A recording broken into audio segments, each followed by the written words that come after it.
What an intro, right? Probably my favorite intro to a game, for my favorite game ever. I think. My favorite game ever. Silent Hill 3, yeah. Pretty fucking incredible game in my opinion. And some people may disagree, but I think it is the best game in the Silent Hill series. A lot of people say Silent Hill 2 is the best, and I can see where they're coming from, but Silent Hill 3 just hits me in a different way than Silent Hill 2 does.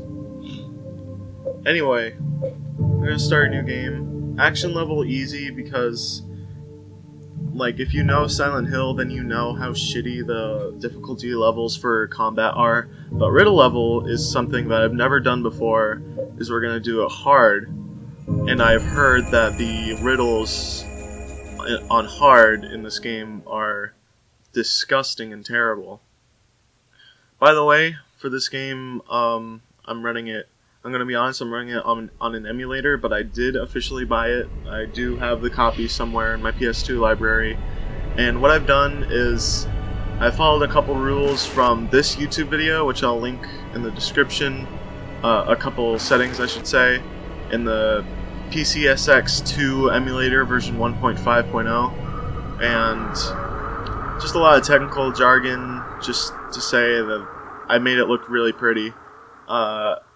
If I had a slightly better computer with a little bit more RAM or a better processor, I could probably run it in 4K at 60 FPS, but for now we're just going to have to do with 2K 60 FPS, which still looks, as you'll see in a second, absolutely incredible. It doesn't apply to the opening cutscene, but as far as I know, every other sort of in-game type cutscene looks absolutely stunning like this.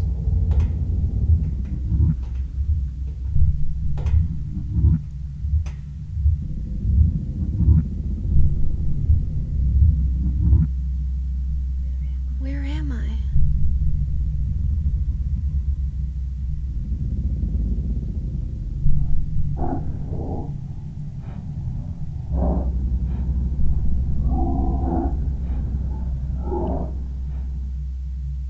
So here we begin, with nothing to go on really, other than you're in amusement park, and you're this girl, some blonde girl,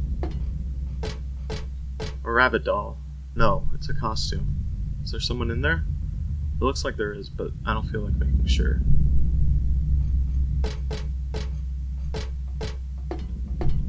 And as you can see, everything is disgusting and rusty, and it has this terrible atmosphere. And what's this? Something strange in a cagey box thing. A person? Not quite. I don't really want to stare at it for very long, whatever it is. So, there's that. And so we go through and see what's up with this. Right off the bat, horrible sounds, and whatever that fucking thing is. For some reason is running away from me. I don't know if that's like an easy action level thing.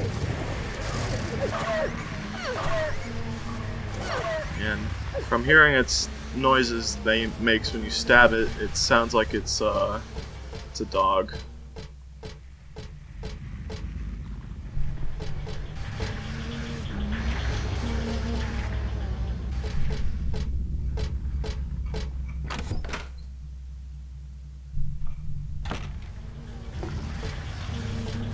And then there's this guy, this huge monstrosity.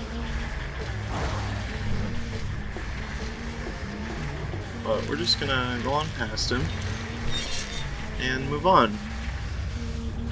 In this fucking awful amusement park place. I'm not even gonna show you what's like making that noise, because that's just fuck.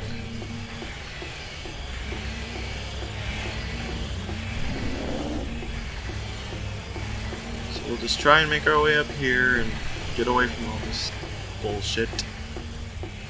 And our only real option is on the tracks, which are equally as uncomfortable and unsettling.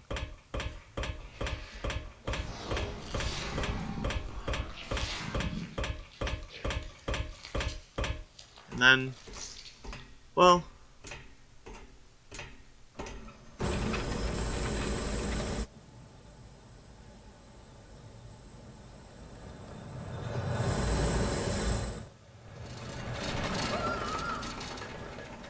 yeah.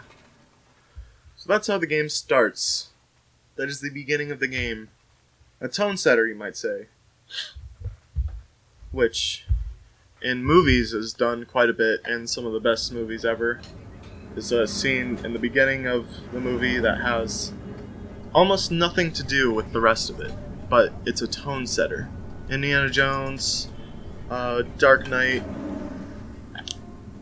yeah. A lot of movies do that sort of thing because it's a really clever way to set the tone of your film. What a nightmare. I know, right?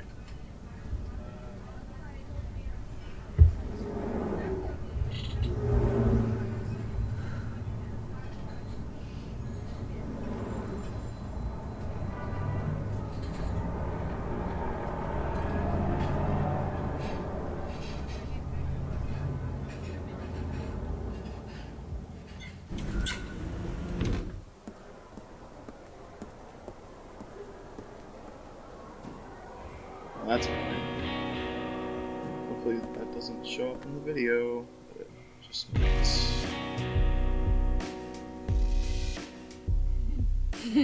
Dad, it's me. Yeah. Sorry I didn't call sooner. Yeah, I guess I was. Anyway, I'm coming home now. Oh, I didn't get that thing you asked me to. Okay. Okay, I will. I love you too, Dad.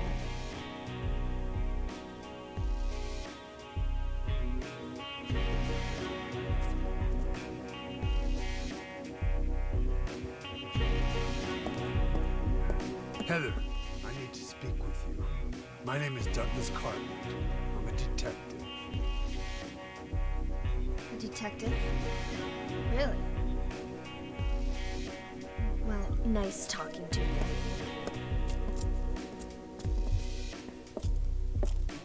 Hold on. There's someone that wants to meet you. Just let me have an hour. No, half an hour of your time. My daddy always told me not to talk to strangers. This is very important. It's about your birth. I'm not interested.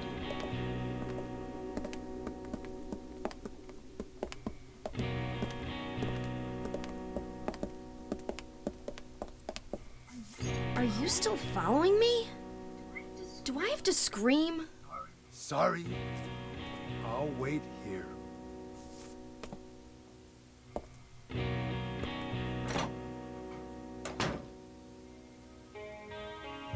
So like the beginning cutscene was a tone setter, that was a sort of character setter of showing the type of personality Heather is. Sort of sassy, independent teenage girl. That weird old detective is out there, so I'm not leaving. Yeah, she's probably my favorite protagonist in a horror game.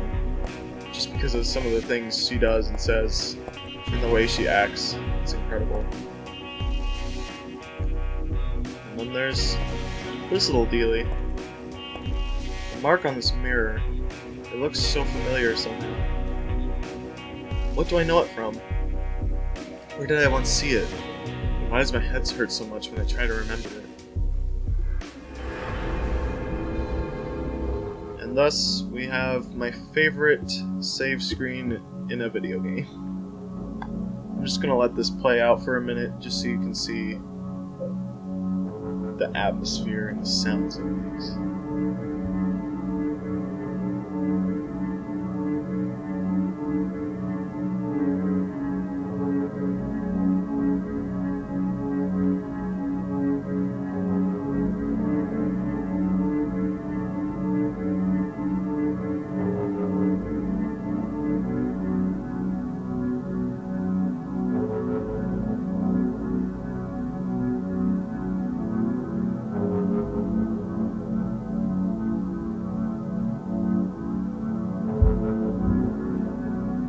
pretty incredible, I'd say. Good for lying down and having depression naps.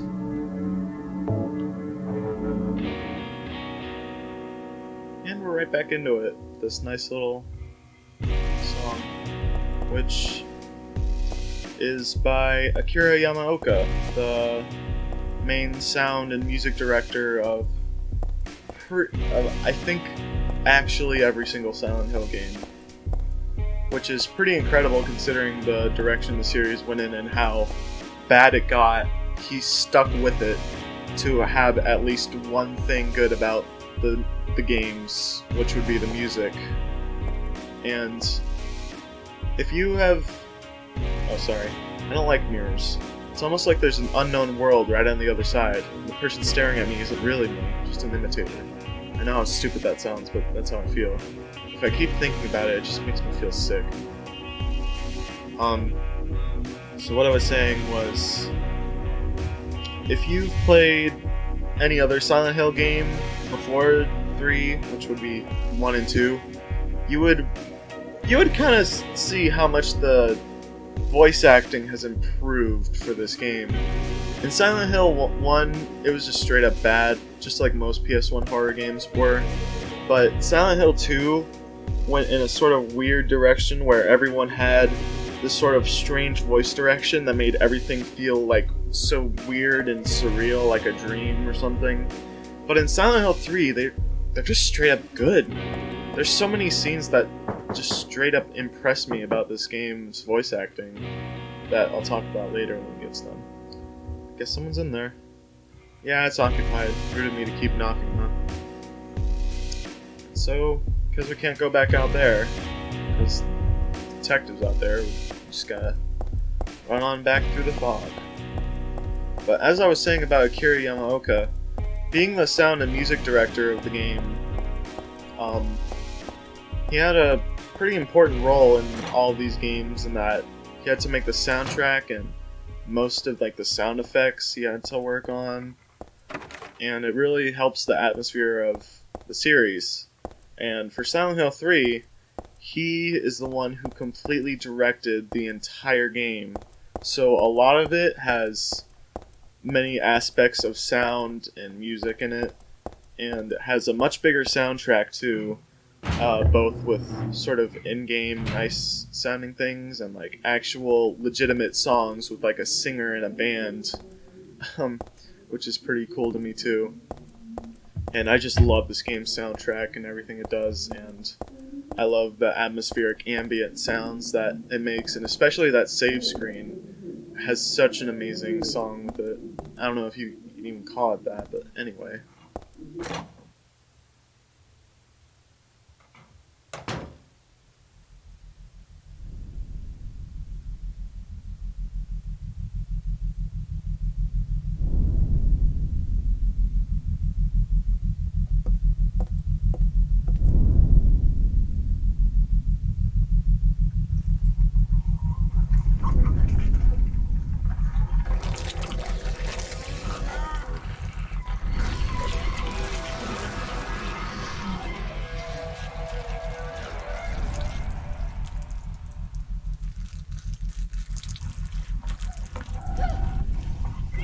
Stay back!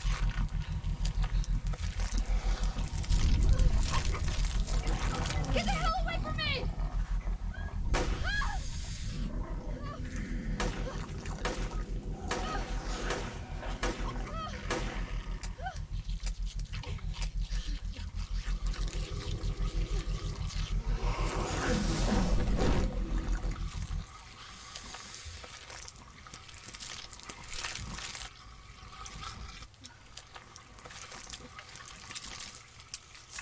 What the hell is this thing?